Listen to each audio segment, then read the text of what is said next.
बिस्मिल्लाहिर्रहमानिर्रहीम अस्सलाम वालेकुम guys, welcome to the student future channel.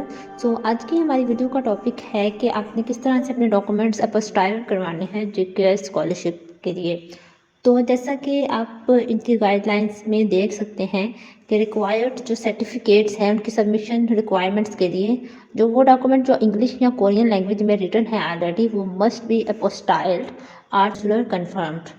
Means या तो आपने वो अपोस्टाइल करवाने हैं अपने डॉक्यूमेंट्स या कंसुलर कंफर्मेशन करवानी है।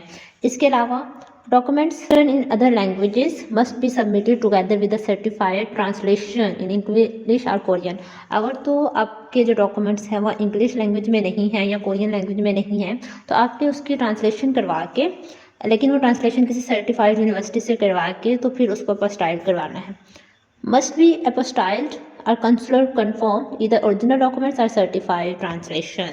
अब इस केस में क्या होता है कि आप या तो ओरिजिनल डॉक्यूमेंट्स को आपने अपोस्टाइल करवाना है या उन ओरिजिनल डॉक्यूमेंट्स की पहले सर्टिफिकेशन करवा के, सर्टिफाइड ट्रांसलेशन करवा के उसको अपोस्टाइल करवा सकते हो। तो अब इसका क्या प्रोसेस है, इसमें कुछ लोग नोटराइजेशन और अटेस्टेशन को मिक्स कर देते हैं और कंफ्यूज हो जाते हैं। तो इसके बारे में मैं आपको बताते चलूँ। नोटराइजेशन से रिलेटेड मैं ऑलरेडी एक वीडियो अपलोड कर चुकी हूँ, आप उसको भी देख सकते हैं, आपको फर्दर आइडिया मिल जाएगा।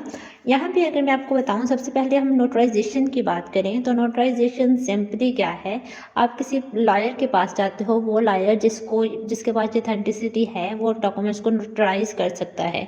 कुछ यूनिवर्सिटीज़, कोरिया में भी पहले ऐसा था, या कुछ कंट्रीज़ में नोटराइजेशन जो पब्लिक लायर से नोटराइजेशन होती है वो एक्सेप्टेबल थी, लेकिन अब ऐसा नहीं है। कोरिया में अब ऐसा नहीं है। आपको जब नोटरी पब्लिक से या किसी लायर से जाके डॉक्यूमेंट्स नोटराइज करवाते हैं वो यहाँ पे एक्सेप्टेबल नहीं है।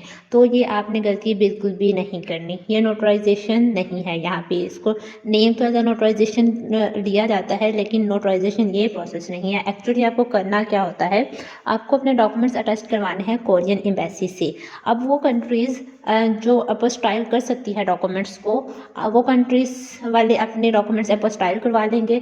अगर उनकी कंट्री अपोस्टाइल लिस्ट में नहीं है तो वो उनको फिर कंसुलर कंफर्मेशन करवानी होगी, मीन्स कोरियन एम्बेसी से डॉक्यूमेंट्स अटेस्ट करवाना होंगे। जैसे हम पाकिस्तान की बात करें तो पाकिस्तान में अपोस्टाइलेशन का प्रोसेस नहीं है, तो आपको एम्बेसी से जाकर डॉक्यूमेंट्स अटेस्ट करवाना होंगे। तो अब आपने ये चेक कर लेना है कि आपकी कंट्री इसके अंडर आ रही है कि नहीं। अब कोरियन एम्बेसी से आपने अगर डॉक्यूमेंट्स अटेस्ट करवाने हैं तो उसका जो प्रॉपर प्रोसीजर है वो यही है कि सबसे पहले आपको अपने डॉक्यूमेंट्स बोर्ड से या एचईसी से डॉक्यूमेंट्स अटेस्ट करवाना होंगे। उसके बाद आपको मोफा से डॉक्यूमेंट्स अटेस्ट करवाने हैं। देन आपकी जो एम्बेसी है वो आपके डॉक्यूमेंट्स अटेस्ट करती है। अगर आप ओरिजिनल डॉक्यूमेंट्स भेज रहे हो जीके स्कॉलरशिप के लिए तो मैं तो आपको रिकमेंड करूँगी कि आप ओरिजिनल डॉक्यूमेंट्स के बजाय कॉपीज़ भेजें। लेकिन कॉपीज़ के लिए भी आपको क्या करना पड़ेगा, वो भी अटेस्ट करवानी पड़ेगी, लेकिन ओरिजिनली। मीन्स आपने बोर्ड से या मोफा से जो डॉक्यूमेंट्स अटेस्ट करवाए हैं उनकी कॉपीज़ भी साथ आपने अटेस्ट करवाने हैं। उसके बाद वो कॉपीज़ जो ओरिजिनली अटेस्ट हुई हैं एचईसी और मोफा से, वही कॉपीज़ आपने अटेस्ट करवानी है एम्बेसी से भी।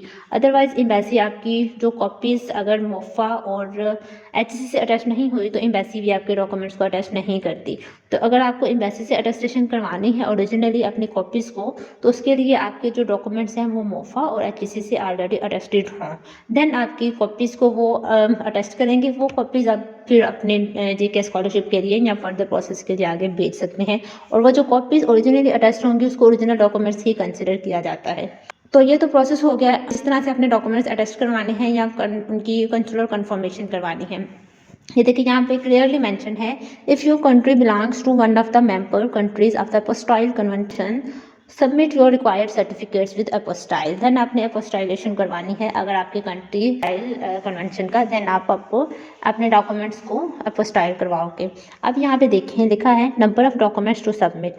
एम्बेसी ट्रैक के लिए अगर आप अप्लाई कर रहे हो तो आपका एक सेट होगा अपोस्टाइल या कंसुलर कन्फर्म डॉक्यूमेंट्स का, और 3 सेट्स होंगे आपकी कॉपीज़ के। यानी कि आपका जो एक सेट है ओरिजिनल, वो आपने अटेस्टेशन वगैरह करवा के सारे ओरिजिनल डॉक्यूमेंट्स रेडी कर लेने हैं। फिर उनकी 3-3 कॉपीज़ करवा के वो आपने उनके इनवाला बना के वो रख लेने हैं। तो टोटल आपके ये 4 सेट होंगे एम्बेसी ट्रैक के लिए। लेकिन अगर आप यूनिवर्सिटी ट्रैक के लिए अप्लाई कर रहे हो तो सिर्फ आपका एक ही सेट होगा ओरिजिनल डॉक्यूमेंट्स का, वो अपोस्टाइल या कंसुलर कन्फर्म डॉक्यूमेंट्स होंगे। तो जेके स्कॉलरशिप के लिए आपके डॉक्यूमेंट्स का ओरिजिनली अटेस्ट होना या अपोस्टाइल होना बहुत ज़रूरी है, देन वो आपके डॉक्यूमेंट्स एक्सेप्ट करते हैं।